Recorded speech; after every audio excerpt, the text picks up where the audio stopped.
Bonjour, bonjour à tous. Alors si vous regardez cette vidéo, c'est très certainement que vous savez pourquoi jouer au jeu de loi savante. Mais la question qu'on va se poser aujourd'hui, c'est comment jouer au jeu de loi savante. Alors on va rentrer dans des précisions d'ordre technique, où cliquer, etc. Alors pour cela, évidemment, il faut aller sur le site. On va taper dans notre navigateur préféré loisavante.fr, choisir le mode classique adulte, parce qu'on est grand, hein, c'est comme ça, et cliquer pour commencer. Alors, nous voici devant notre plateau. Je vais vous le présenter brièvement. Vous avez ici évidemment les pions, des pions de rigueur. Il va falloir que chaque équipe choisisse son pion. Mais je me suis emparé du pion jaune là en faisant un clic gauche par-dessus. Je peux le relâcher ici. Alors regardez bien, il faut qu'apparaisse saisir le pion. Et alors je fais un clic gauche et avec un clic droit, je le relâche. Clic gauche. Et voilà, allez, clic droit. Alors, il faut bien viser, évidemment. Je l'ai mis un peu haut. Bon, alors cela étant entendu, vous avez évidemment les pions que vous allez déplacer, mais vous ne les déplacerez qu'au gré des dés. Alors, les dés, vous les voyez ici, ils font 3 et 3, ça fait 6. Là, je vais prendre les dés. Alors, pour prendre les dés, j'ai été... Attendez, je vais recommencer. Alors, pour prendre les dés, je vais au-dessus de la piste à dés, ça s'appelle comme ça, je crois. J'attends qu'apparaisse, alors je vais en haut à droite, j'attends qu'apparaisse prendre les dés, vous voyez ça ici, hein, et une fois que ça est fait, je peux appuyer sur le bouton gauche et je les ai saisis. Et alors je ne peux lâcher les dés, vous voyez là je vais faire clic droit, je ne peux pas lâcher les dés, ça ne fonctionne pas. Je ne peux les lâcher que sur la piste à dés. Et donc je recommence, je les mets en haut, je mets mon point en haut à droite. Quand apparaît lâcher les dés ici, je fais un clic droit. Et c'est alors que je fais le chiffre aléatoire. Alors nous avons fait, je pense, l'essentiel pour jouer au jeu de loi classique. Peut-être que vous aurez besoin de revoir les règles de temps en temps. Dans ce cas-là, on va abandonner notre main, on va sur règles et options. Et les règles sont rappelées ici. Alors ce sont les règles on ne peut plus classiques du jeu de loi.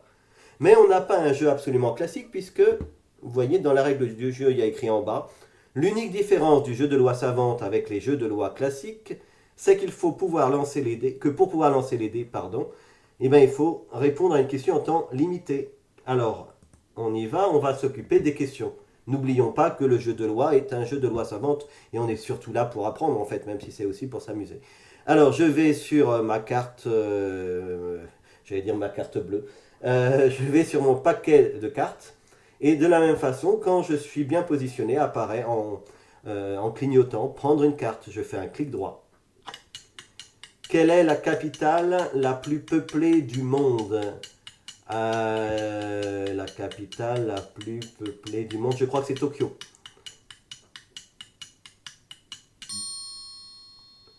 J'ai fini le temps, j'ai cliqué droit. Et à partir de ce moment-là, j'ai la réponse ici, Tokyo. Alors vous voyez, c'est pas comme dans le mode quiz où j'avais à taper la réponse, où c'était vérifié par l'ordinateur, etc. Là, on est entre humains qui jouons, si vous voulez. Et eh bien, voilà, on a la réponse pour vérification, hein, mais ça ne va pas au-delà. Nous n'avons, pardon, donc là à disposition qu'un plateau classique qui va être sans doute projeté sur un écran. Et puis les équipes vont pouvoir rivaliser de connaissances finalement pour gagner. Bon, je vous fais pas, comment dire, un jeu de loi en respectant les règles, etc. Il suffit de savoir comment finalement bouger les pions ou ce genre de choses. Alors, là, je suis toujours un petit peu bas. Voilà. Allons quand même voir un petit tour. Alors oui, juste quand je prends une question.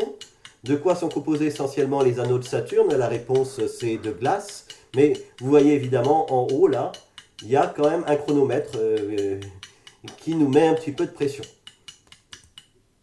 Alors, réponse glace. Là, j'ai interrompu par un... J'ai lâché ma carte avec un clic droit. Hein. Je peux penser, par exemple, que cette histoire de tic-tac, là, m'agace un petit peu, etc. Et je peux m'en débarrasser. Je peux m'en débarrasser de deux façons. Hein. Je peux mettre les bruitages à zéro, par exemple, et je ne les entendrai plus. Ou je peux tout simplement désactiver le chronomètre qui est ici en mettant la vitesse du chronomètre à zéro. Ça veut dire qu'il est inexistant. Je vais insister sur un petit point, c'est conserver les questions. Hein. Dans un jeu pédagogique, je pense qu'il est bien de retrouver une question à laquelle on a déjà répondu ou alors à laquelle on s'est trompé. Et moi, j'ai tendance à garder mes questions. Mais je peux aussi faire en sorte qu'elles ne passent qu'une seule fois. Dans ce cas-là, je vais cliquer ici et je vais, non, je ne vais pas conserver les questions. Donc je ne verrai chaque question passer qu'une seule fois. Et je ferai donc la totalité du questionnaire. Hein. Alors, jusqu'ici, vous l'avez compris, on a eu le questionnaire. Oh, je me suis trompé, c'est pas grave, je retourne sur le mode. Mais j'ai tout remis à zéro. Hein, le mode adulte. Voilà, une erreur qu'on se gardera bien de faire. Hein. Jusqu'ici, je n'ai joué qu'avec des questions du questionnaire par défaut. Quel est le nom et le prénom du premier homme à être allé dans l'espace en 61? Bon, je pense que c'est Yuri Gagarin, mais ce n'était pas l'essentiel de ce que je devais vous montrer. C'est qu'on peut, quand on va sur Règles et options, évidemment, choisir son questionnaire.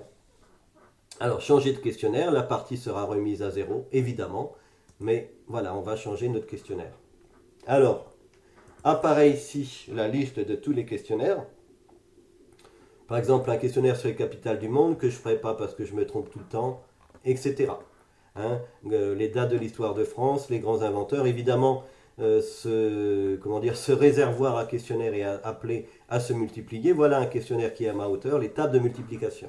On va le sélectionner si vous voulez bien. Et vous voyez que pour jouer, j'ai encore quelque chose à faire, c'est cliquer ici, envoyer et jouer.